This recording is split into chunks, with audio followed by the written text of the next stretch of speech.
Hello বন্ধুরা, আজকে আমি ইলিশ মাছের মাথা আর কাঁঠালের দানা দিয়ে গাঠি কচুর তরকারি করব। আমি ইলিশ মাছের মাথাটাকে এই দু টুকরো করে এর মধ্যে নুন হলুদ মেখে রেখেছি, আর গাঠিটাকে আমি ছোট ছোট করে কেটে নিয়েছি। যেহেতু গাঠি সেদ্ধ করলে হড়হড় করে, সেই জন্য আমি কিন্তু গাঠি সেদ্ধ করব না, গাঠিটাকে আমি ফ্রাই করে নেব। তেল বসিয়ে দিয়েছি, এবারে মাছের মাথাগুলো ভেজে নিচ্ছি। এই যে দেখো, আমি মাছের মাথাটাকে ভেজে নিয়েছি। এবার আমি এই তেলের মধ্যেই জিরে ফোড়ন দিলাম আর একটা শুকনো লঙ্কা দিলাম। এবার আমি গাঠিটা দিয়ে দিচ্ছি। পরিমাণ মতো নুন দিলাম আর একটু হলুদ দিলাম। এবার আমি কিছু সময়ের জন্য এটাকে আমি ঢেকে দেবো। ঢেকে আমি এটাকে ফ্রাই করে নেবো, এমনভাবে ফ্রাই করবো যাতে সেদ্ধ হয়ে যায়। ঢাকাটা তুলে নিচ্ছি। দেখো, গাঠিটা সেদ্ধ হয়ে গেছে।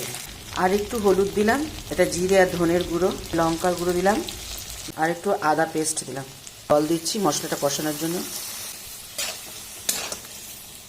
মশলাটা ভালো করে কষানো হয়ে গেছে, এবার আমি পরিমাণ মতো জল দিচ্ছি।